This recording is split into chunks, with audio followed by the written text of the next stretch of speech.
سيدنا محمد وعلى آله وأصحابه أجمعين. اللهم صل على سيدنا محمد وعلى آل سيدنا محمد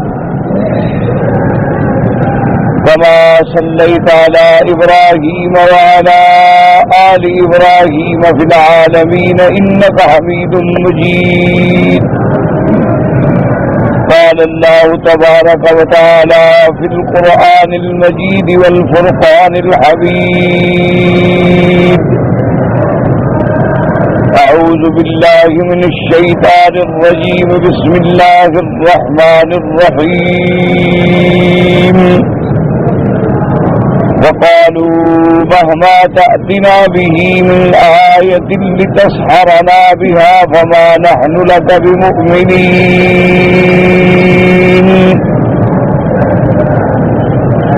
فأرسلنا عليهم الطوفان والجراد والقمل والضفادع والدم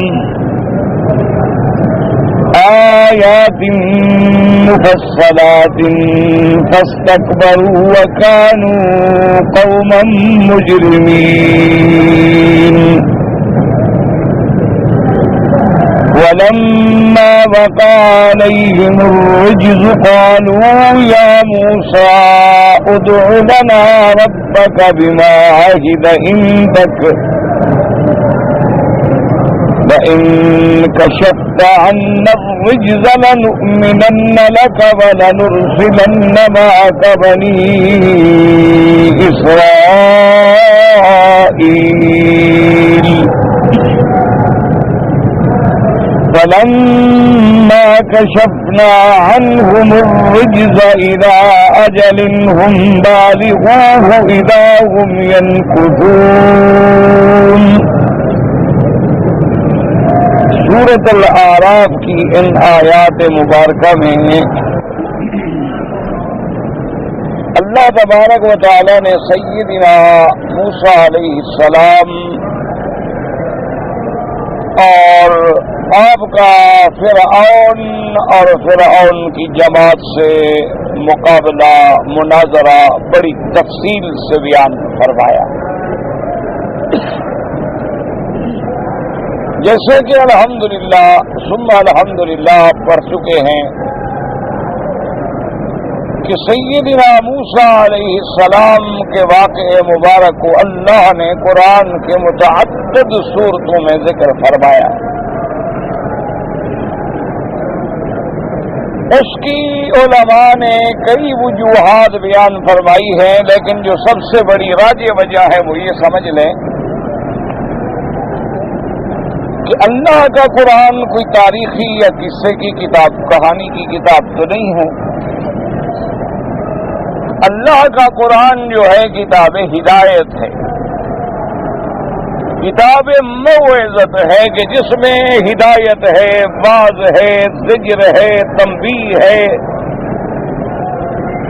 ایمان والوں کے لیے وعدے ہیں، کفار کے لیے وعید ہے. پھر دنیا میں تخویفات دنیاوی ہیں، تخویفات اخروی ہیں. قرآن ایک عظیم اور جامع کتاب ہے.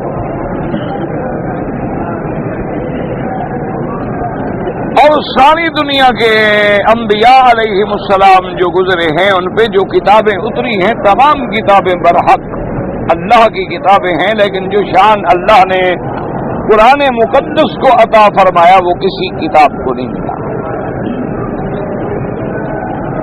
اس کی وجہ یہ تھی کہ وہ کتابیں اپنے ایک محدود وقت کے لیے بھیجی گئیں. وہ دور گزر گیا، نبوت گزر گئی اور نبی آ گئے. لیکن اللہ نے جب آخری پیغمبر خاتم الانبیاء والمرسلین سیدنا محمد الرسول اللہ صلی اللہ علیہ وسلم کو بھیجا تو آپ کی نبوت بھی قیامت تک اور کتاب بھی قیامت تک. تو اب صاف بات ہے کہ جو قانون، جو دستور، جو احکام اللہ نے بنائے ہیں وہ قیامت تک کے لیے. ہر دور میں لاکھوں لوگ، کروڑوں لوگ پیدا ہوں گے، کروڑوں مر جائیں گے، نئے نئے واقعات پیش آئیں گے، نئے نئے حوادث ہوں گے، نئے نئے معلومات میں اضافے ہوں گے. تو اس کے لیے اللہ نے ایسی جامع، ایسی معنی کتاب بھیجی ہے کہ ایک لفظ میں قیامت تک آنے والی باتوں کی ہدایت موجود ہے.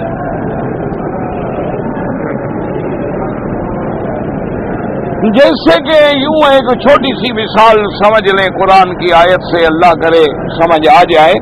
اللہ نے فرمایا والخیل والبغال والحمیر لترکبوها وزینا ویخلق ما لا تعلمون. اللہ نے چند جانوروں کا ذکر کیا کہ والخیل گھوڑے، بغال کہتے ہیں خچر، اور گدا. اسی طرح قرآن نے ذکر کیا اونٹ. اسی طرح قرآن مقدس نے ذکر فرمایا ومن الابل اثنین ومن البقر اثنین. اللہ نے قرآن میں بقر کا بھی ذکر کیا، ابل کا بھی ذکر کیا. اسی طرح اللہ تبارک و تعالی نے قرآن میں ضأن کا بھی ذکر کیا، جسے آپ بھیڑ یا دمبا سمجھ لیں. لیکن آگے ایک لفظ کہہ دیا، اور اس ایک لفظ میں قیامت تک کے لیے آنے والی جتنی سواریاں ہیں اسی میں آ گئیں. وَيَخْلُقُ مَا لَا تَعْلَمُونَ. اور ہم ایسی ایسی چیزیں پیدا کریں گے جو تم سوچ بھی نہیں سکتے، تمہارا علم بھی نہیں، تم نہیں جانتے. تو اب دیکھیں کہ سواریوں میں دنیا کہاں پہنچ گئی. اسی طرح اللہ نے فرمایا تھا راکبوا فی الفلک، فلک کا ذکر آیا. وَاصْنَعِ الْفُلْكَ بِأَعْيُنِنَا وَوَحْيِنَا. اب اللہ کے قرآن کو غور کریں اور قرآن کو سمجھنے کی کوشش کریں کہ زمین پہ چلنے والے جانور کیا تھے. افلا ينظرون الى الابل کیف خلقت. یہ زمین پہ چلنے والے جانور آ گئے. ابل کا ذکر آ گیا، خیل کا ذکر آ گیا، اور بغال کا ذکر آ گیا، حمیر کا ذکر آ گیا. لترکبوها وزینا، تمہاری سواری کے لیے ہیں اور تمہارے لیے باعث فخر بھی ہے کہ بڑے بڑے لوگوں نے گھوڑے رکھے ہیں، خچریں رکھی ہیں، سواریاں رکھی ہیں، اعزاز بھی ہے، زینت بھی ہے. اور اللہ نے جب فلک کا ذکر کیا نوح علیہ السلام کے قصے میں کہ وَاصْنَعِ الْفُلْكَ بِأَعْيُنِنَا، تو وہاں بحری سواری کا ذکر آ گیا. اسی طرح اللہ تبارک و تعالی نے سیدنا سلیمان علیہ السلام کے بارے میں جب ذکر کیا، وہاں اشارہ فرمایا اس فضائی سواری کے لیے کہ غدوها شہر ورواحها شہر، کہ ہم نے سلیمان علیہ السلام کے ہواؤں کو مسخر کر دیا کہ صبح سے لے کر دوپہر تک جو ہے 1 مہینے کا سفر جو تھا وہ ہوا ان کا ہوائی جہاز طے کر لیتا، اور پھر کھانے کے بعد شام کا سفر جو ہے وہ بھی 1 مہینے کے لیے، یعنی جو سفر 2 مہینے میں طے ہوتا وہ 1 دن میں طے ہوتا اور آرام کے ساتھ.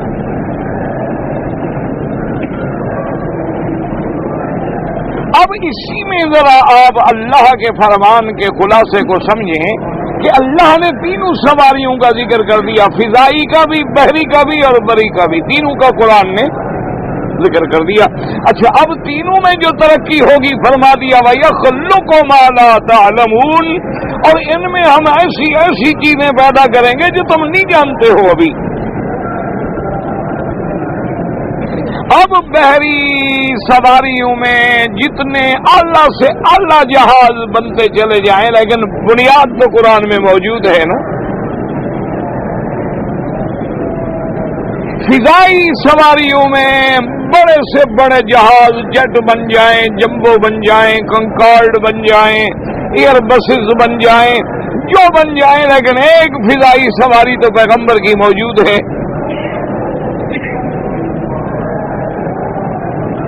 اسی طرح آپ غور کریں کہ زمینی سواریوں میں جتنی چیزیں پیدا ہوتی چلی جائیں، لیکن اللہ نے زمینی سواریوں کا بھی ذکر کر دیا، یعنی بر کا بھی ذکر کر دیا، بحر کا بھی ذکر کر دیا، اور فضا کا بھی ذکر کر دیا۔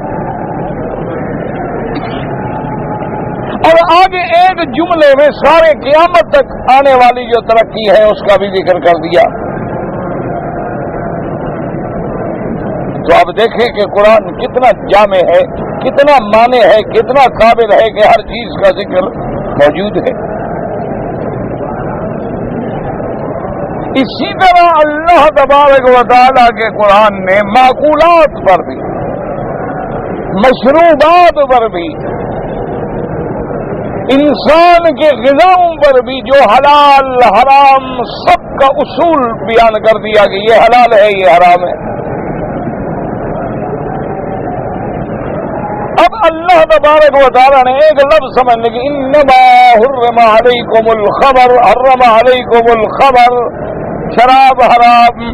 اب اس کی کروڑوں قسمیں بنا لیں، اس کے نام بدل دیں۔ اللہ نے ایک واضح نسخہ بیان فرما دیا کہ خمر جو ہے وہ حرام ہے۔ اب خمر انگور سے بنا لو، ایپل سے بنا لو، آپ جو ہے اس کو اورنج سے بنا لو، آپ اس کو گڑ سے، مٹی سے کچھ بنا لو، اس کی تفسیر کیا آ گئی کہ ہر وہ چیز جو نشہ آور رہے وہ حرام ہے۔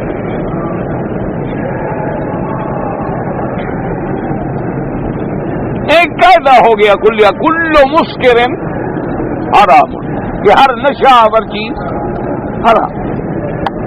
مثال کے طور پر آپ کھجور ہے، اس کھجور کو پانی میں ڈال دیں، بھگو دیں، ذرا مسل دیں، اور اس کو 3-4 دن کے لیے رکھ دیں، اور گرمی میں رکھ دیں تو یہ بھی نشہ ہو جائے گا۔ یعنی جو آپ کھجور کھاتے ہیں عام چیز ہے۔ اچھا، اگر اس کو آپ یعنی کھجور کو پانی میں بھگو کے چھان کے 1 دن کے اندر پی لیں تو نبیذ ہے، شربت ہے، نشہ پیدا نہیں ہوا، حلال ہے۔ اصل تو نشہ حرام ہے۔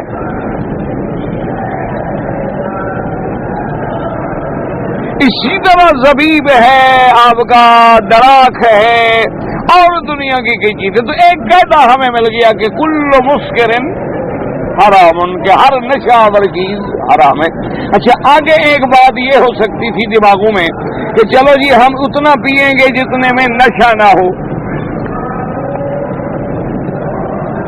یعنی بعض لوگ جو ہیں وہ اپنا دماغ لڑاتے ہیں نا کہ چلو جی ہم 3 پیگ نہیں پیئیں گے، 1 پیگ پی لیں گے، تھوڑا سا سرور ہو جائے گا، نشہ نہیں ہوگا۔ تو وہ بھی اللہ نے واضح کر دیا کہ قلیلہ او کثیرہ حرام، کہ جو نشہ آور ہے اس کا 1 قطرہ بھی حرام، اس کا 1 ڈرم بھی حرام۔ بات ختم۔ ایک قاعدہ بتا دیا گیا خلاص۔ اسی طرح آپ عبادات میں آئے، قاعدہ بتلا دیا کہ 5 نمازیں پڑھنی ہیں۔ آپ مشرق میں ہیں، مغرب میں ہیں، شمال میں ہیں، جنوب میں ہیں، اور پھر اللہ تبارک و تعالیٰ نے تمہیں چاند سورج کا پابند نہیں فرمایا، بلکہ ان کو تمہارے تابع کر دیا ہے کہ ان کا کام ہے وہ ڈپٹی کرتے رہیں، جب وقت آئے نماز پڑھ لو۔ ہر ملک میں چونکہ مسئلہ تبدیل ہوگا، وقت تبدیل ہوگا، پڑھ لو۔ دیکھو نا، اللہ اگر یہ حکم دے دیتے کہ بھئی جب مکے میں فجر کی نماز ہو تو ساری دنیا کے مسلمان فجر کی نماز پڑھیں تو کتنے بندے پڑھتے؟ دیکھو نا، مکے کی نماز آپ صبح کو پڑھ رہے ہیں آج کل 4:45 بجے، 5 بجے ختم ہوتی ہے۔ اگر سب نے 5 بجے پڑھنی ہوتی، آپ کے ملک پاکستان میں تو 7 بجے ہوئے ہوتے ہیں، وہ تو سورج نکلنے کو بھی 1.5 گھنٹہ گزر چکا ہے۔ اچھا، اسی طرح آپ یورپ میں چلے جائیں تو وہاں تو یہاں 5 وہاں 3 ہوں گے، اور ذرا آگے چلے جائیں تو 8-8 گھنٹے کا فرق ہے، 10-10 گھنٹے کا فرق ہے۔ اللہ نے پابند نہیں کیا، نہیں نمازیں پڑھنی ہیں تم نے اپنے ملک میں جیسے جیسے حالات آ جائیں وقت آ جائے پڑھیں. ابھی ہم یورپ میں تھے، آپ مغرب پڑھتے ہیں یہاں 7:01 پہ اذان ہوتی ہے، وہاں 9:01 پہ اذان ہوتی ہے. اچھا، اور بعض اس ملک میں بھی ایسے علاقے ہیں کہ وہاں بھی فجر کی نماز جو ہے مسجدوں میں 4:45 بجے ہوتی ہے، لیکن بعض علاقے ہیں جہاں 1:30 پہ 1:30 بجے جو ہے صبح صادق ہو جاتی ہے، 1:30 بجے نماز پڑھ لیں. ان لوگوں نے یہ کیا ہوا وہ عشاء کے بعد سوتے نہیں. کیوں؟ 10 بجے 10:30 بجے تو عشاء پڑھ رہے ہیں. بھائی 9 بجے جب مغرب ہے تو 1.5 گھنٹے کا فرق تو کریں گے نا. تو 10:30 بجے وہ عشاء کی اذان ہوگی، نماز پڑھتے 11 ہو گئے. سنت نفل پڑھنے والا بندہ ہو تو پھر 11:30 ہو گئے. تو وہ آرام سے بیٹھے رہتے ہیں، 1:30 بجے فجر پڑھ کے سو گئے. اب جب وہ 1:30 بجے فجر پڑھ کے 2 بجے فارغ ہو گئے، 2 بجے سوئے، 8 بجے اٹھے، 6 گھنٹے کی نیند آرام سے کر کے ڈیوٹی پہ چلے گئے. تو اوقات ہیں، اللہ نے پابند نہیں کیا.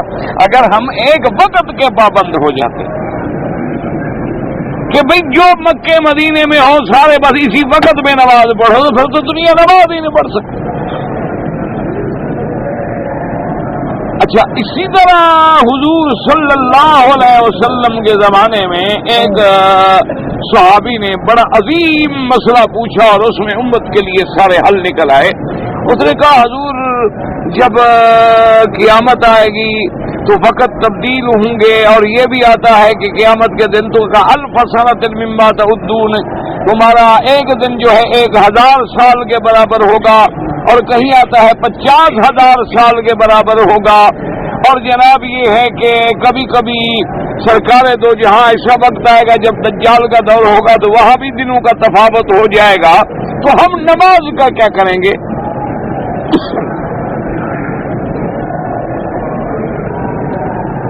مثلا ایک دن بڑا ہو گیا، 12 گھنٹے کے بجائے 18 گھنٹے کا دن ہو گیا. اچھا، بعض ایسے ملک بھی ہیں جہاں 24 گھنٹے کا دن ہے. ایسے ملک بھی موجود ہیں 6 مہینے کا دن ہے، 6 مہینے کی رات ہے. تو اب مسئلہ پیدا ہو سکتا تھا نا کہ وہ نماز کا کیا کریں. حضور پاک نے فرما دیا فقدروا له قدرا، مزنا حل کر دیا کہ فقدروا له قدرا، خود اندازہ معین کر دو. اللہ کا فرض ادا کر رہا ہے، باقی حساب خود لگا لو. آخر 6 مہینے کا دن ہے، تم نے نیند بھی کرنی ہے، ڈیوٹی بھی کرنی ہے، چھٹی بھی کرنی ہے، تو کوئی اندازہ کرو گے نا کہ اتنا ٹائم دفتر کے لیے ہے، اتنا ٹائم گھر کے لیے ہے، اتنا ٹائم سونے کے لیے ہے. اسی کو 24 گھنٹے میں تقسیم کر کے 5 نماز، بہت اندازہ کا.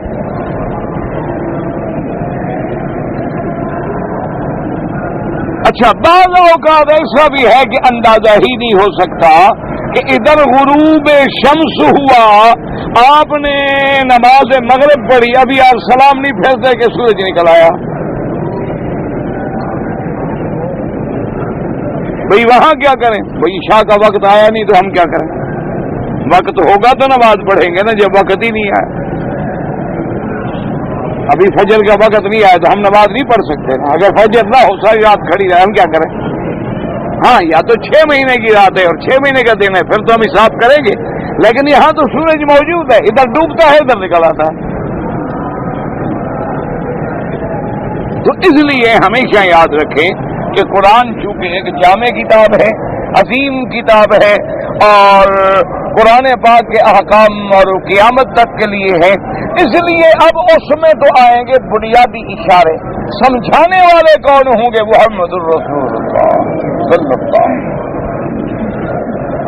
اور سرکار دو جہاں کی بات کی تفصیل بتلانے والے، شان نزول بتلانے والے، یہ آیت کیوں نازل ہوئی، کب نازل ہوئی، کہاں نازل ہوئی، کن حالات میں نازل ہوئی، اس کے بعد سرکار دو جہاں نے کیا فرمایا، اس کا بیان کرنے والے کون ہیں؟ اصحاب رسول اللہ صلی اللہ علیہ وسلم. تو اب جب ہم ان تینوں کو سامنے رکھیں گے تو سارے مسئلے حل ہو.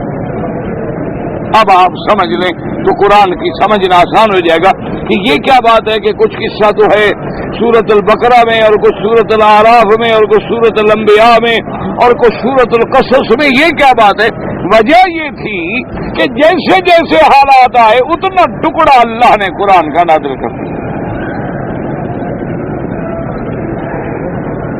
اس کے دو فائدے ہو گئے، ایک تو اسی سوال کا جواب فوراً ہو گیا، اور دوسرا فائدہ یہ ہو گیا کہ تھوڑا تھوڑا آنے میں یاد کرنا آسان ہو گیا، اور تیسرا فائدہ یہ ہو گیا کہ بندہ جب بار بار مختلف صورتوں میں اسی قصہ مبارک کو پڑھے گا تو وہ قصہ ہر وقت دماغوں میں تازہ ہوتا چلا جائے گا۔ اور سیدنا موسیٰ علیہ السلام کلیم اللہ اولو العزم من الرسل، اور سب سے عظیم اور جامع کتاب والے پیغمبر، یعنی اللہ نے جتنی کتابیں اتاری ہیں ان میں کتاب تورات جو ہے وہ بھی بڑی عظیم شان والی کتاب، حتیٰ کہ سیدنا عیسیٰ علیہ السلام بھی اکثر امور میں تورات کے تابع ہیں، حالانکہ انہیں کتاب ملی ہے انجیل، لیکن جامع کتاب جو تھی وہ تورات، اور اس کے بعد اگر جامع ترین کتاب آئی ہے تو اللہ کا قرآن۔ تو سیدنا موسیٰ علیہ السلام کے واقعے کو زیادہ دہرانے کا اس لیے بھی اللہ کی حکمت تھی کہ جب میرے محبوب دو جہاں سیدنا محمد الرسول اللہ صلی اللہ علیہ وسلم تشریف لائے ہیں تو حضرت موسیٰ علیہ السلام کے ماننے والے موجود تھے، آج بھی موجود ہیں۔ وہ کہتے ہیں ہم حضرت موسیٰ علیہ السلام کو جھوٹ بولتے ہیں، غلط کہتے ہیں، موسیٰ علیہ السلام کی شریعت کو بدل ڈالا ہے، تورات کو محرف کر دیا گیا ہے، کتاب کی اصل ختم ہو گئی ہے، تحریف لفظی بھی ہے، تحریف معنوی بھی ہے، لیکن نام لینے والے تو ہیں نا۔ جیسے بہت سارے مسلمان کہتے ہیں ہم قرآن کو مانتے ہیں لیکن عمل تو وہ بھی نہیں کرتے۔ بہت سارے مسلمان ہیں جو قرآن کے ماننے کا دعوے دار ہیں لیکن قرآن کے معنی بدل دیتے ہیں۔ قرآن کو ماننے کے لیے تو قادیانی بھی کہتے ہیں نا کہ ہم مانتے ہیں، انہوں نے کبھی یہ تو نہیں کہا ہم قرآن کو نہیں مانتے ہیں لیکن مانے اپنے کرتے۔ منکرین حدیث نے بھی ہمیشہ یہ دعویٰ کیا کہ ہم تو سب سے زیادہ قرآن کے ماننے والے ہیں اور سب سے زیادہ قرآن کے مخالف وہ ہیں۔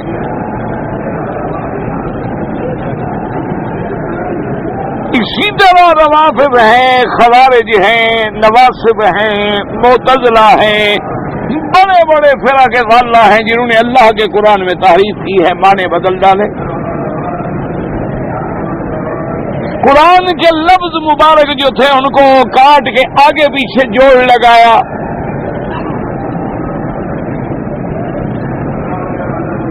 اسی طرح قرآن مقدس کے معانی کو اپنے اوپر چسپاں کرنے کی کوشش کی،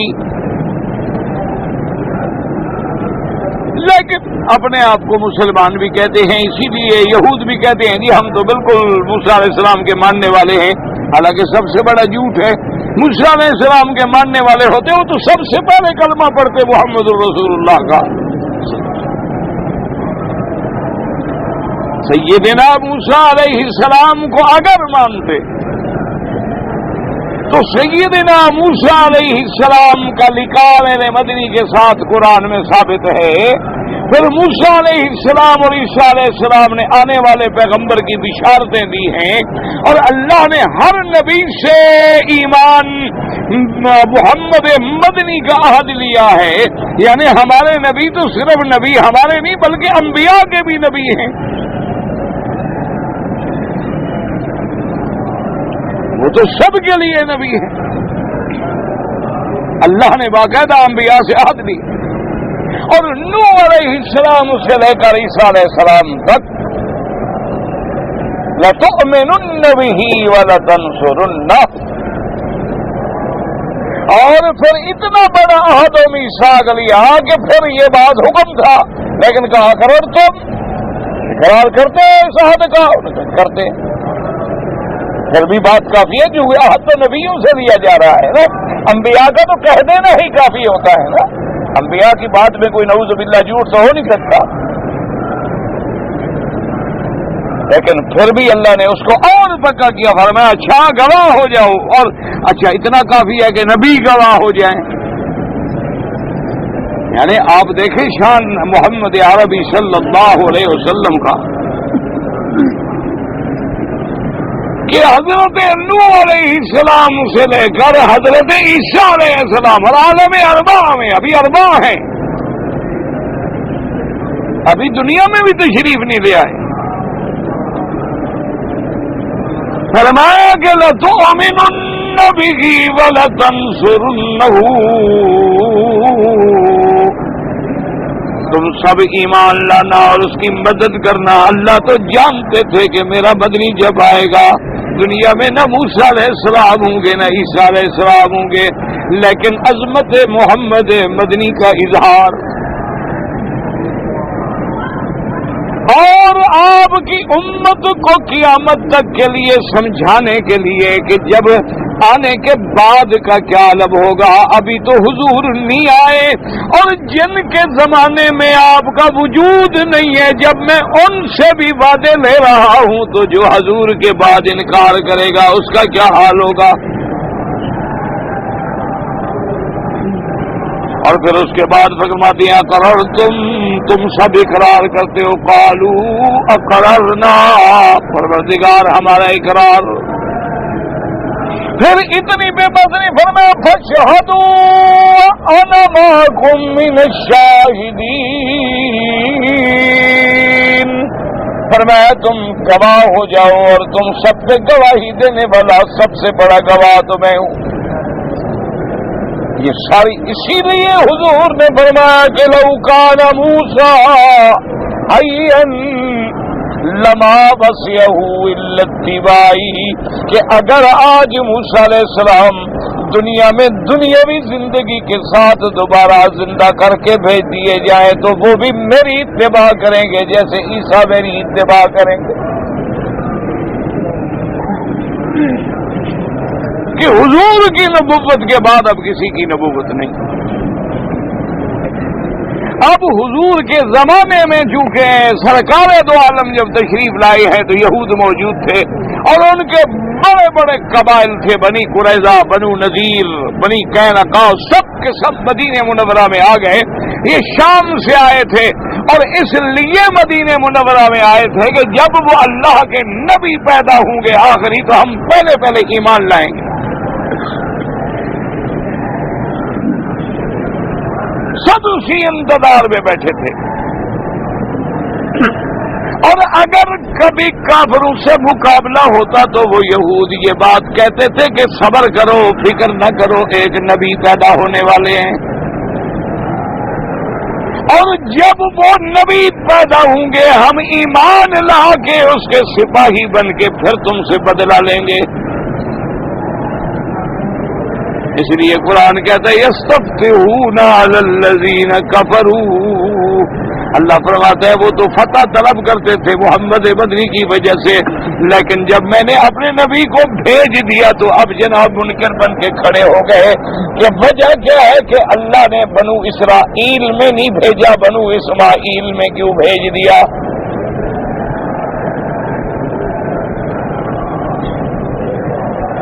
تو بالکل یعرفونہ کما یعرفون ابناہم. اللہ فرماتے میرے مدنی کو ایسے جانتے تھے جیسے اپنی اولادوں میں شک نہیں، میرے مدنی کی صداقت میں بھی کوئی شک نہیں تھا ان کو.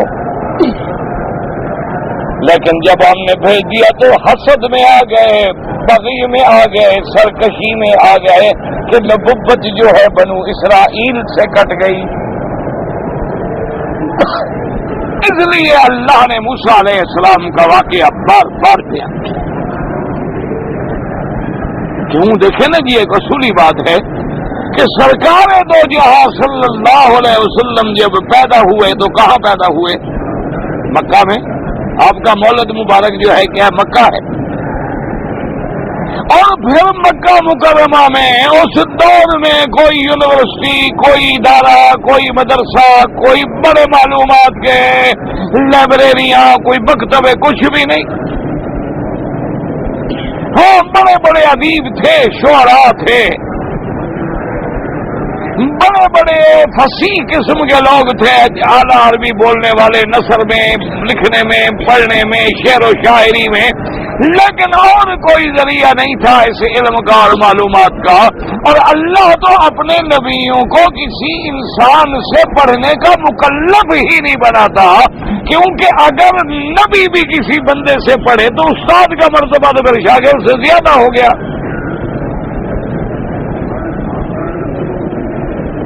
اس لیے ہمیشہ یاد رکھیں اللہ اپنے نبیوں کو خود پڑھاتے ہیں. حضرت آدم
اسی طرح فرماتے وَعَلَّمْنَاهُ مِن لَّدُنَّا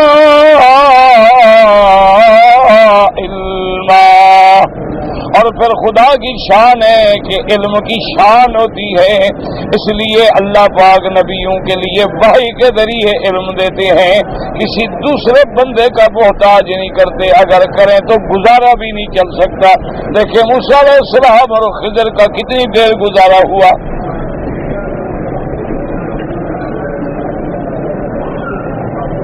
کیونکہ یہ تو فطرت ہے نا، علم کی شان ہے اونچا ہونا۔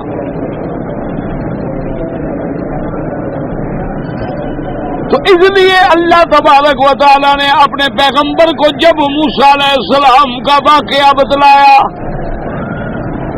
اب ایمان سے کہیں یہود کتنے مکار ہوں، غدار ہوں، گھر میں بیٹھ کے تو سوچتے ہوں گے کہ بھئی حضور پاک نے جو خبر دی ہے کہ موسیٰ علیہ السلام کیسے پیدا ہوئے، اماں نے کیسے صندوق میں ڈالا، صندوق کیسے دریا میں ڈالی، دریا سے کیسے فرعون کے گھر میں پہنچی، فرعون نے کیا ان کو رکھا، کیسے، یہ سارا قصہ جو بتلا رہے ہیں قصہ تو ٹھیک ہے، اور اللہ کے نبی کو ہم نے بھی نہیں بتلایا، تورات بھی نہیں پڑھی، تو معلوم تو پھر یہی ہوتا ہے کہ اللہ نے خبر دی ہے۔ دیکھو ضمیر تو ہے نا بندے کا، آخر ضمیر کبھی کبھی تو اندر سے جھنجھوڑتا ہے نا، ان کو بھی کبھی کبھی تو آخر اندر بیٹھ کے ضمیر جھنجھوڑتا ہوگا کہ بھئی حضور پاک جو خبر دے رہے ہیں، تاکہ اتنی خبر دے رہے ہیں کہ اللہ نے فرمایا موسیٰ علیہ السلام کی اماں کو کہ دودھ پلاؤ، اور دودھ پلا کے آرام سے بس لپیٹ کے بچے کو صندوق ہلکے ذریعے ڈال دو دریا میں۔ اب موسیٰ حضور صلی اللہ علیہ وسلم جب موسیٰ علیہ السلام کو ڈالا گیا، ایمان سے کہ وہاں موجود تھے، حضور صلی اللہ علیہ وسلم نے تو نہ طور دیکھا تھا، نہ وہ جبل طور دیکھا، نہ نیل دیکھا، نہ دریا دیکھا، نہ فرعون دیکھا، نہ مصر دیکھا، اور خبر ایسے دے رہے ہیں جیسے عین ایک ایک واقعے کا پتہ ہے،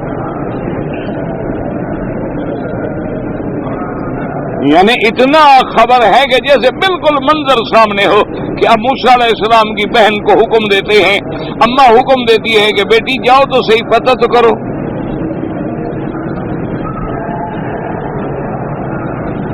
اور قرآن کہتا ہے کہ وہ آ گئی اور دور سے فبصرت بہ عن جنب وہم لا یشعرون، اب بیٹی نے، بہن نے اپنے بھائی کو دیکھا دور سے، ایسے خیال سے دیکھا کہ ان کو پتہ نہ لگے کہ یہ بہن ہے، ورنہ یہ نا کہ دوڑ پڑتی اٹھا لیتی بھائی جان بھائی جان، تو راز تو کھل جاتا نا سارا، ورنہ کسی بھائی کو دریا میں ڈال دو، وہ دریا سے زندہ سلامت نکل آئے، اور پھر بہن بھی موقع پہ آ جائے، وہ صبر کر سکتی ہے؟ اچھا دنیا میں کوئی ایسی ماں بھی ہو سکتی ہے کہ اپنے ہاتھ سے دے کے سمندر میں ڈال دے؟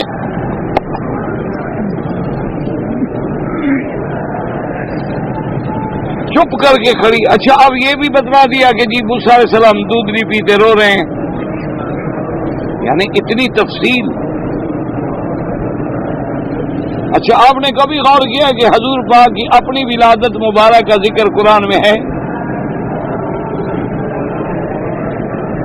بھئی حضور پاک کی ولادت کا ذکر تو پورے قرآن میں کہیں نہیں کہ حضور عبداللہ کے گھر میں پیدا ہوئے، آمنہ کے گھر میں پیدا ہوئے، بی بی حلیمہ کے آپ کو لے گئیں، پھر آپ اتنا عرصہ بنو سعد میں رہے، پھر واپس لے آئیں، پھر انہوں نے حالات دیکھے، یعنی اللہ کے نبی خاتم الانبیاء جس پہ کتاب اتاری گئی اس کا ذکر نہیں ولادت کا۔ اچھا موسیٰ علیہ السلام کی بھی ولادت کا ذکر، عیسیٰ علیہ السلام کی بھی ولادت کا ذکر، صرف ولادت کا ذکر نہیں بلکہ عیسیٰ علیہ السلام کے تو ماں کا ذکر، نانی کا بھی ذکر۔ اس قالت امرأۃ عمران، امرأۃ عمران جو ہے وہ بی بی مریم کی ماں بنے گی نا، اس نے منت مانی تھی نا، تو بی بی مریم کی وہ کیا بنی؟ ماں۔ تو عیسیٰ علیہ السلام کی کیا بن گئی؟ اس کا بھی قرآن ذکر کر رہا ہے کہ کیسے بی بی نے منت مانی، پھر ہم نے منت قبول کی، پھر بچے کے بجائے بچی پیدا ہو گئی، پھر انہوں نے کہا اس کا نام میں نے یہ رکھا ہے، ساری تفصیل۔ اچھا پھر اس کی کفالت کون کرے گا؟ کیونکہ بیوی نے تو فیصلہ کر دیا تھا نا کہ جو اللہ مجھے بچہ دیں گے میں اللہ کے گھر پہ وقف کر دوں گی. بھئی چلو بچہ ہو تو ٹھیک ہے، اب تو بچی ہے. اب بچی کو جا کے کسی مدرسے میں یا وقف میں یا مسجد میں چھوڑ دینا کوئی آسان بات تو نہیں ہے نا. بچی کی کون حفاظت کرے؟ اللہ نے وہ بھی ذکر فرما دیا کہ وَكَفَّلَهَا زَكَرِيَّا، ہم نے ایسا حساب کیا کہ کفالت جو ہے حضرت زکریا جو اللہ کے نبی ہیں اور ان کے گھر میں بھی بی بی مریم کی خالہ ہیں، یعنی گویا ماں سے ماں کے گھر، خالہ بھی تو ماں ہے. اور وہ کفالت کا جو انداز ہے قرآن نے اس کو بھی ذکر کیا جس کی عجیب کوئی دنیا میں مثال ہی نہیں ملتی. یعنی آپ کبھی قرآن میں غور کریں نا، یہ نہیں کہ بس ایسے پڑھ لیا اور پڑھ کے گزر گئے قرآن پاک کو اور سوچا نہ، تدبر نہ کیا. یعنی آپ دیکھیں جی قرآن اندازی کیا ہوئی، سب کہنے لگے ہم بی بی مریم کو پالیں گے، وہ کہے میں پالوں گا، وہ کہے میں پالوں گا، وہ کہے میں پالوں گا. حضرت زکریا علیہ السلام نے فرمایا ابھی جھگڑا نہ کرو، قرآن اندازی کر لیتے.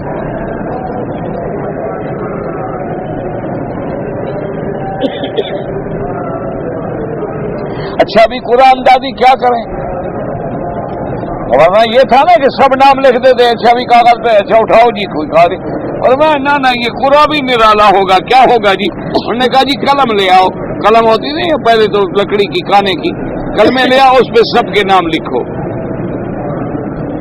اچھا پھر کیا کریں جی؟ انہوں نے کہا جی پانی میں ڈال دو. ٹھیک ہے جی پانی میں ڈال دیا، پھر کیا ہوگا؟ انہوں نے کہا ساری کلمیں جو ہے وہ تو ہلکی سی ہوتی ہے نا، بالکل بے وزن، یا تو اگر وزن ہو تو ڈوب جائے گی نا، تیرے گی نہیں نا، ہلکی چیز ہے تیرے گی. اچھا تیرے گی تو جدھر پانی جا رہا ہے ادھر ہی جائے گی نا.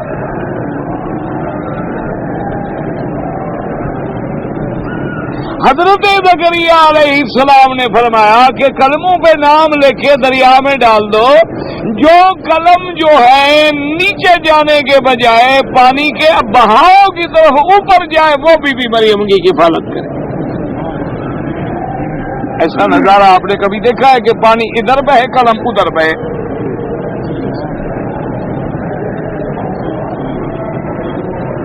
اور پھر قرآن اللہ کی جامع کتاب جس نے میرے محبوب مصطفیٰ سرکار دو جہاں صلی اللہ علیہ وسلم کی ولادت کا ذکر نہیں کیا، وہ تفصیل سے بیان کرے. اور قرآن خود کہہ کے وما كنت لديهم اذ يلقون اقلامهم ايهم يكفل مريم. اللہ قرآن میں ذکر کر رہا ہے، میرا اللہ آخر غور کریں وجہ کیا ہے.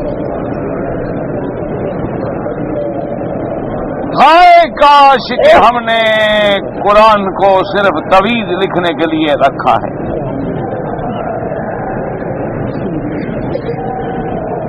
ہم نے قرآن پاک کو ختم صغیر اور ختم کبیر اور مردوں کے لیے وقف کر دیا ہے کہ جب مر جاؤ تو لے آؤ جی قرآن پڑھو بخشواؤ.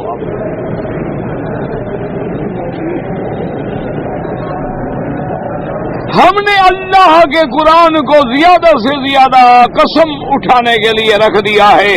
یا آج کل تو ایک اور رواج بھی ہے کہ شادی پہ دولہا دلہن کو بھی اب قرآن کے نیچے سے گزارو جی.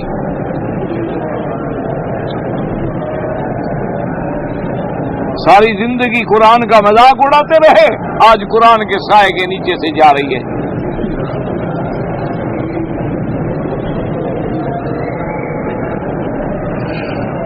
دیکھو آخر وجہ کیا ہے کہ اتنی لمبی بحث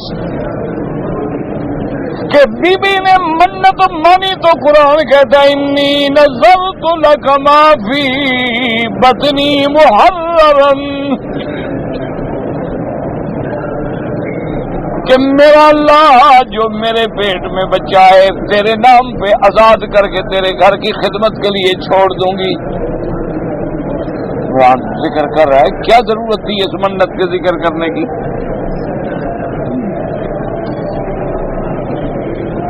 اور پھر قرآن یہ بھی بتلا رہا ہے کہ جب بچی پیدا ہو گئی تو ماں پریشان ہے اور کہتی ہے میرا اللہ آپ جانتے ہیں کہ بچی ہے اور لیس الذکر کالانثی کہ لڑکا اور لڑکی برابر نہیں ہو سکتے، لیکن میں اپنی منت پہ قائم ہوا انی سمیتھا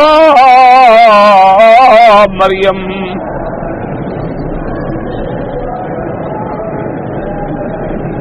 وَإِنِّي أُعِيذُهَا بِكَ وَذُرِّيَّتَهَا مِنَ الشَّيْطَانِ الرَّجِيمِ۔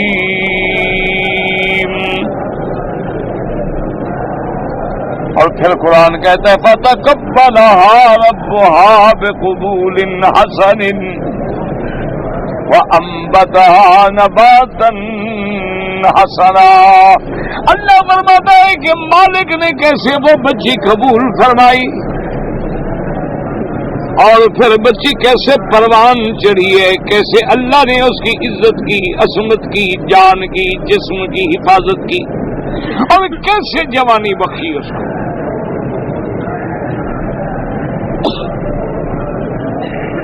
اب یہاں تک اچھا اتنا کلما دخل علیہا زکریا المحراب، یہ واقعہ کافی تھا، لیکن پھر وہ بھی ذکر کیا کہ نہیں پہلے زکریا علیہ السلام کے پاس کیسے گئی جی قلم ڈالو بھائی، ورنہ بات تو ختم ہو گئی نا کہ انبتھا نباتا حسنا وکفلھا، زکریا بات ختم ہو گئی۔ لیکن قرآن تفصیل بیان کرتے ہیں کہ میرا مدنی محمد مصطفیٰ صلی اللہ وما کنت لدیہم، میرا محبوب اس وقت آپ موجود نہیں تھے، وہ کیا منظر تھا اذ یلقون اقلامہم ایہم یکفل مریم وما کنت لدیہم اذ یختصمون، اور اس بچی کے پالنے کے لیے جب جھگڑ رہے تھے میرا محبوب آپ وہاں بھی موجود نہیں تھے۔ قرآن کہتا ہے کہ آپ وہاں موجود، جب حضرت بی بی مریم کے لیے قرآن اندازی کی جا رہی تھی تو اللہ کا قرآن کہتا ہے محمد مصطفیٰ آپ وہاں موجود، اور ہمارا مسلمان کہتا ہے حضور ہر جگہ موجود۔ آدم علیہ السلام جو پیدا ہوئے کہتے ہیں آنکھ جو کھولی وہاں بھی حضور موجود،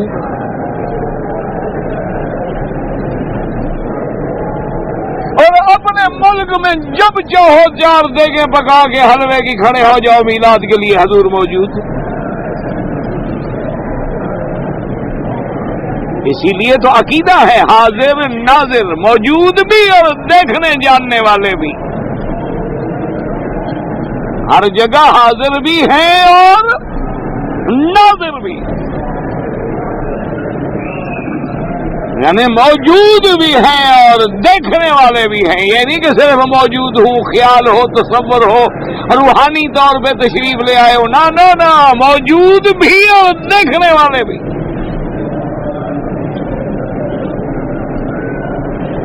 اور قرآن کہتا ہے جی آپ موجود نہیں تھے۔ اللہ کا قرآن کہتا ہے میرا محبوب جو موسیٰ علیہ السلام کا قصہ ہم آپ کو سنا رہے ہیں وما کنت بجانب الطور، آپ وہاں بھی نہیں۔ جب ابھی بھی مریم کے لیے قرآن اندازی کی جا رہی تھی اور کلمے ڈالی جا رہی تھی آپ وہاں بھی موجود نہیں تھے۔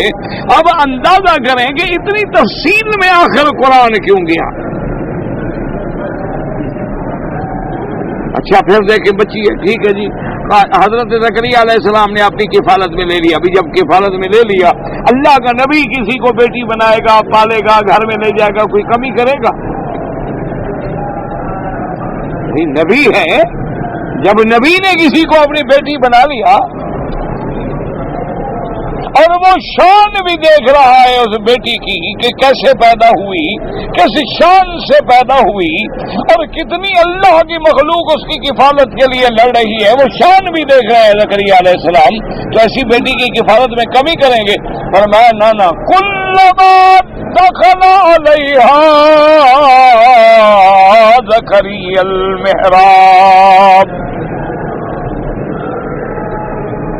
اب شان بھی دیکھیں نا، بی بی مریم کی بھی شان دیکھیں کہ بچی ہے، گھر میں ہے، کمرے میں ہے، عبادت خانے میں ہے. آپ جاتے دروازہ بند کر کے چلے جاتے کہ بچی ہے بیچاری، واپس آتے دروازہ کھولتے تو کیا دیکھ وجد عندہا رزقا.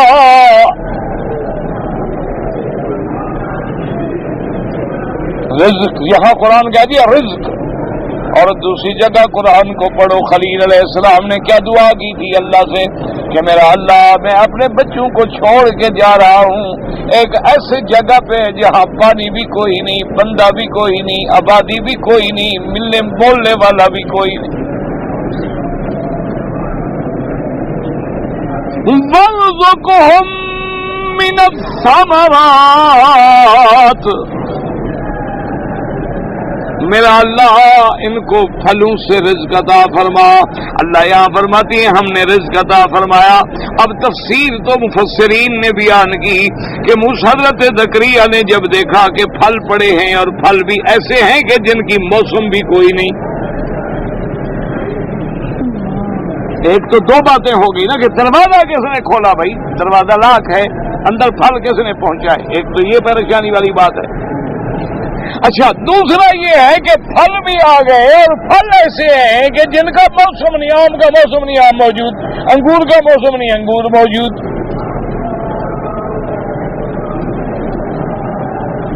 اس لیے پیغمبر حیران ہو کے کہتے قال یا مریم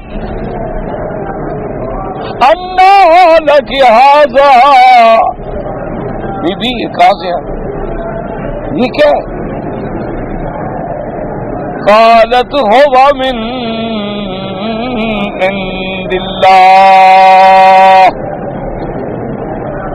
بی بی نے کیا جواب دیا کہ کس کی طرف سے ہے؟ ہاں جی، یہ نہیں کہا کہ کسی پیر نے بھیجے ہیں.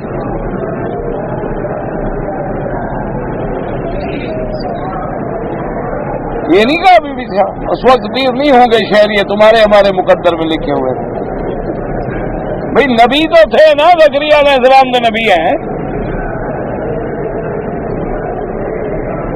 وہ بی بی صاحبہ کہہ سکتی تھی جی گھبرانے کی کیا بات ہے، آپ اللہ کے نبی ہیں، ساری آپ کی تو بھیجی ہوئی چیز ہے. قالت هو من عند اللہ. اور آگے ابھی بچیے لیکن پوری قیامت تک کے لیے مسئلہ سمجھا رہی ہے. ان اللہ یرزق من یشاء، ان اللہ یرزق من یشاء بغیر حساب. بغیر حساب کے یاد رکھو، چونکہ حساب کے بھی کئی معنی آتے ہیں، صرف تمہارا حساب نہیں کہ 2 اور 2 ضرب 2 4. اس لیے جب حساب کے قرآن میں بھی آتا ہے فَسَوْفَ يُحَاسَبُ حِسَابًا يَسِيرًا. حضور کی دعا بھی اللہم حاسبنی حسابا یسیرا. اور اسی طرح حضور نے ایک دن فرمایا کہ منو کے شاہ عذبا، جس سے سوال ہوا وہ تو عذاب میں گیا.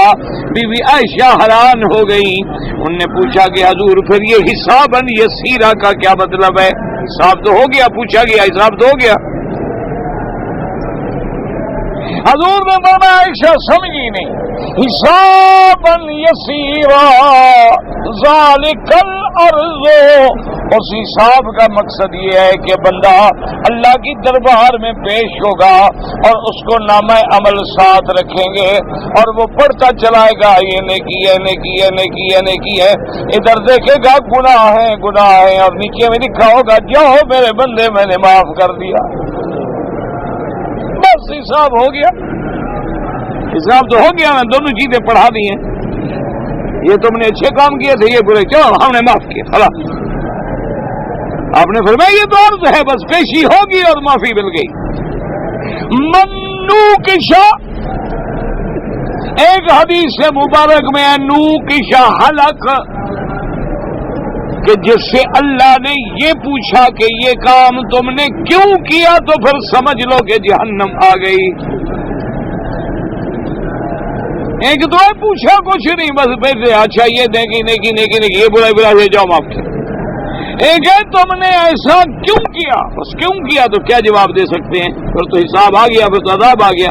منو کے شاہ عذبا, اور ایک روایت میں منو کے شاہ ہلاک, پھر وہ ہلاک.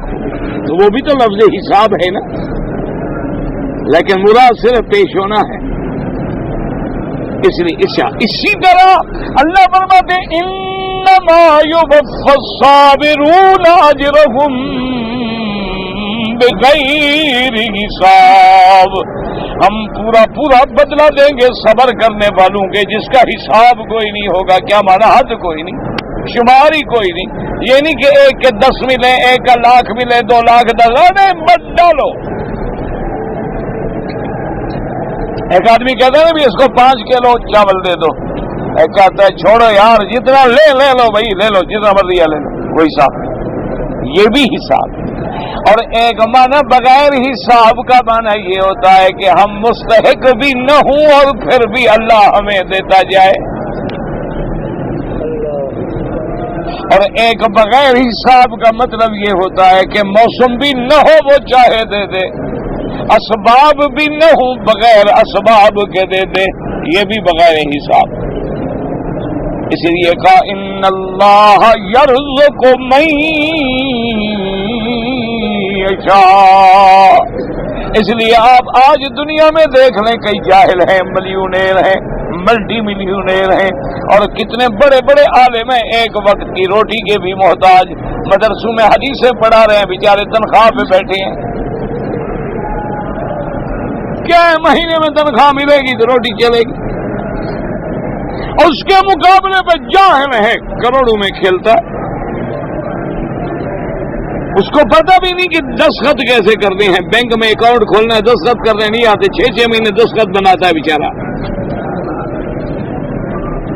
بعض اس کو پھول بوٹے بنا دیتے ہیں کہ جاؤ یہی بنانے سیکھ جاؤ, یہی تمہارے سائن ہیں.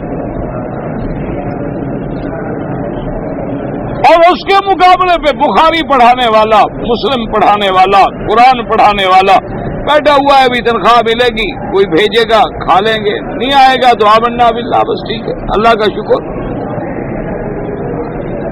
یہ بھی بغیر حساب ہے کہ جو چاہے جیسے چاہے جب چاہے. اس لیے یاد رکھنا. اب اسی پہ غور کرتے ہوئے پیغمبر کو بھی یہ ہوتا ہے دعا کا معنی کہ جب قرآن پڑھو نا اور دل دھڑکے تو بس مانگ لو. ہنالک دعا زکریا ربا, دماغ میں بات آ گئی کہ مولا اگر بی بی مریم کو پھل مل سکتے ہیں اور یہ بند دروازے کھل سکتے ہیں اور بغیر موسم کے رزق آ سکتا ہے تو میرے دروازے بھی بند ہو گئے, کھول دو, مجھے بھی بچہ دے دو. یہ ساری تفصیل آخر قرآن نے کیوں بیان کی ہے, اس پہ غور کریں. زندگی باقی انشاءاللہ تو بات باقی, چونکہ وقت ختم ہو رہا ہے. میرا لڑکا کشمیر میں شہید ہو گیا ہے, بڑی خوش نصیبی ہے. شہید سے بڑا درجہ کس کا ہو سکتا ہے؟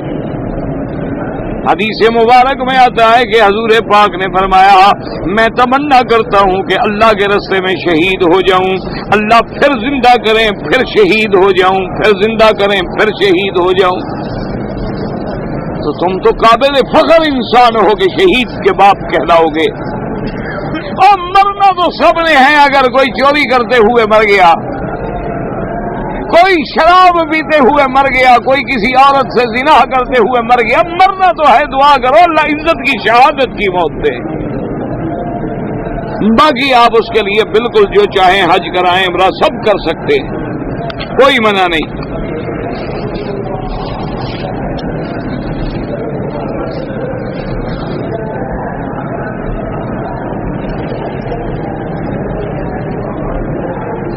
اگر میاں اور بیوی دونوں نے احرام آپ نے باندھ لیا, آپ مکے میں آ گئے, بیوی کو حیض آ گیا, آپ نے احرام کی حالت میں اگر بیوی کو بوسہ دیا ہے تو غلطی کی ہے, صدقہ کر دیں, دم کوئی نہیں.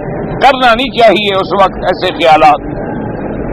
اگر آپ احرام سے فارغ ہو گئے تھے پھر بھی بیوی تو احرام میں تھی نا، حیض آ جانے سے احرام نہیں ٹوٹ جاتا، یا رومال کھول دینے سے احرام نہیں ٹوٹ جاتا، کپڑے بدل لینے سے احرام نہیں ٹوٹ جاتا۔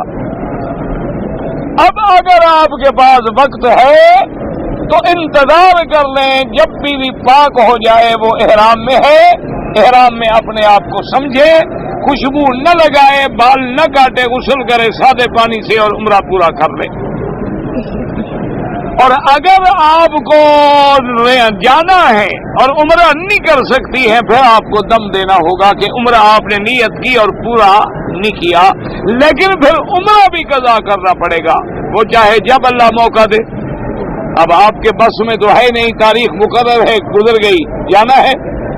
اور بعض علماء کہتے ہیں کہ اگر تسلی ہو گئی ہے کہ ایام حیض تو ہیں لیکن خون نہ گرے احتیاط سے، اسی حالت میں بھی عمرہ کرے تو دم ادا ہو کے عمرہ ہو جائے گا، لیکن احتیاط اسی میں ہے، کوشش کر لو کہ اپنی سیٹ 2-3 دن بعد کرا لو تاکہ آرام سے وہ عمرہ کر کے چلی جائے۔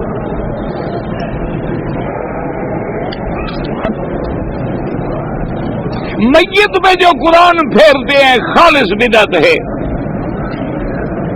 جو آدمی اپنی بیوی کو ماں کہہ دے، اگر اس نے نیت حرام کی تھی، زہار ہو گیا، حرام ہو گئی، جب تک کفارہ زہار ادا نہ کرے۔ نے قسم کھائی تھی، میرے اور سسر کے درمیان میں اختلاف تھے کہ میں اگر تجھے رکھوں تو قسم کا کفارہ ادا کر دو، بس 10 مسکینوں کو صبح شام کھانا کھلا دو۔ حال آپ احرام باندھ کے آئے، ہوٹل میں چلے گئے، سو گئے اور احرام کھول دیا، پھر کپڑے پہن لیے، پھر جناب دوبارہ مسجد عائشہ، کوئی بات نہیں، اگر کپڑے کھول بھی دیے تھے 2 گھنٹے کے بعد پھر احرام باندھنے سے، بہرحال اب بھی آپ کا عمرہ ہو گیا، صدقہ خیرات کر دیں۔ حضور پاک جب معراج کے لیے تشریف لے جا رہے تھے تو وہ کون سی جگہ تھی؟ احادیث مبارک میں روایات مختلف ہیں۔ بعض روایات میں ہے کہ بی بی ام ہانی کے گھر سے، بعض روایات میں ہے کہ حتیم سے، اور بعض روایات میں ہے کہ زمزم کے قریب سے، لیکن قرآن نے ایک جامع فیصلہ کر دیا ہے کہ اسرا بعبدہ لیلا من المسجد الحرام الى المسجد الاقصی، کہ ہم نے آپ کو سیر کرائی مسجد حرام سے لے کر مسجد اقصی تک۔ تو قرآن نے پوری مسجد حرام کا نام لیا، چھوٹی چھوٹی جگہ کا ذکر ہی نہیں کیا۔ اور بعض علماء یہ فرماتے ہیں کہ یہ کوئی بات مشکل نہیں ہے، اس لیے کہ حضور حتیم میں لیٹے تھے، حضور صلی اللہ علیہ وسلم کا شق صدر ہوا، زمزم کے پانی سے حضور کا دل مبارک دھویا گیا، اللہ کی رحمتوں کے ساتھ وہ نور اندر بھرا گیا، تو وہ زمزم کے قریب آ گئے۔ اب لازمی بات ہے کہ براق تو حرم کے باہر مسجد کے باہر کھڑی تھی، تو وہ باب ام ہانی کے قریب تھی، اس لیے حضور وہاں سے سوار ہو گئے۔ اور یہ ساری جگہیں چونکہ مسجد الحرام میں ہیں، اس لیے قرآن نے ذکر مسجد الحرام کا کیا ہے، وہ چھوٹی چھوٹی چیزیں بتانے کی کوئی ضرورت ہی نہیں تھی۔ تو اس لیے اصل بات یہ ہے کہ مسجد الحرام سے آپ کا اسراء ہوا اور مسجد اقصی سے پھر معراج ہوا۔ میں دوحہ سے آیا ہوں اور میں نے مقام ابراہیم پہ 2 رکعت نماز نفل پڑھی عمرے کی نیت سے، احرام کے بغیر۔ جب احرام نہیں باندھا عمرہ کون سا آپ نے کیا؟ احرام تو باندھا ہی نہیں تو عمرہ کون سا ہوا؟ اب آپ یا تو مہربانی کر کے فوراً سیل چلے جائیں میقات سے، احرام کا عمرہ باندھ کے عمرہ کر لیں تو کوئی دم نہیں، ورنہ آپ کو دم بھی دینی ہوگی اور جتنا لیٹ کریں گے عمرہ بھی قضا کرنا ہوگا۔ آپ نے اگر مسجد عائشہ سے احرام باندھ کے عمرہ کر دیا ہے، عمرہ تو ہو گیا، لیکن وہ میقات کا عمرہ تو آپ کا نصیب نہیں ہوا۔ آپ کو ایک شادی شدہ نوجوان ہے، اور اپنی ایک دور کی رشتہ دار خاتون کو اس نے ماں بنایا ہوا ہے. اب اس کی ماں جو ہے بیچاری بیوہ ہو گئی، اس کا شوہر فوت ہو گیا اور وہ عدت پہ ہے. تو کیا یہ منہ بولا بیٹا جو ہے عدت میں اپنی ماں سے بات کر سکتا ہے؟ عدت میں بات کرنا تو منع نہیں ہے. یاد رکھو، اگر کسی عورت کا خاوند مر جائے تو 4 مہینے 10 دن اس گھر میں رہے، میک اپ نہ کرے، سگار نہ کرے، بھڑکیلے لباس نہ پہنے، اپنے آپ کو سوگ کے عالم میں رکھے. لیکن یہ تو نہیں کہ گھر میں کسی بیٹے سے، بیٹی سے، باپ سے بات بھی نہ کرے. یہ تو کوئی عدت نہیں. بالکل بات چیت کر سکتی ہے، لیکن ایک مسئلہ سمجھو کہ منہ بولا بیٹا بنانے سے وہ لڑکا بیٹا نہیں بنتا. اللہ اکبر، اللہ اکبر، اللہ